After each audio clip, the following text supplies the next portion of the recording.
ఈ ఎన్నికల్లో మీ ఓటు చాలా బలమైంది. ఒక్కొక్కరు మీ ఓటుని నా ఓటు ఏం చేయదులు అనుకోకండి. మీ ఓటు ఒక ఆయుధం.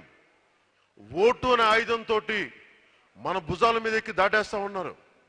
ఆ ఓటు అనే ఆయుధాన్ని మీరు ఎలా వాడతారనేది నేను కేవలం మీ విఘ్నతకు వదిలేస్తున్నాను. మీకు ఈరోజు ఇంత కడుపు మంట ఉంది.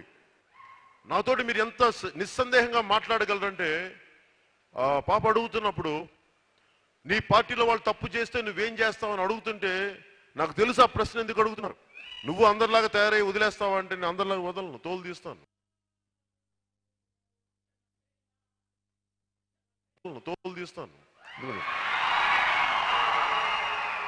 ఎందుకంటే అభివృద్ధి ప్రజలు ప్రభువులు అంటారు. నేను బాధ్యత తీసుకొస్తాను. ఏ కార్యకర్త అయినా సరే, ఏ జన సైనికుడైనా సరే క్రమం తప్పితే పక్కకి వెళ్ళిపోమని చెప్తాను. నాకు నష్టం కలిగించచ్చు పార్టీకి. కానీ ప్రజా సమస్యల్ని ముందుకు తీసుకెళ్లే క్రమంలో డిసిప్లిన్ చాలా అవసరం. అందుకని నేను చాలా నిర్దాక్షిణ్యంగా, చాలా నిస్సందేహంగా పార్టీని నడుపుతాను. తప్పులు ఉన్నా కానీ ఒకవేళ నష్టపోతే నష్టపోతామేమో, కానీ అడ్డదారులు అయితే తొక్కనని చెప్పి ఇంకొకసారి మీకు నేను తెలియజేసుకుంటూ. For more updates, please subscribe 99 TV Telugu.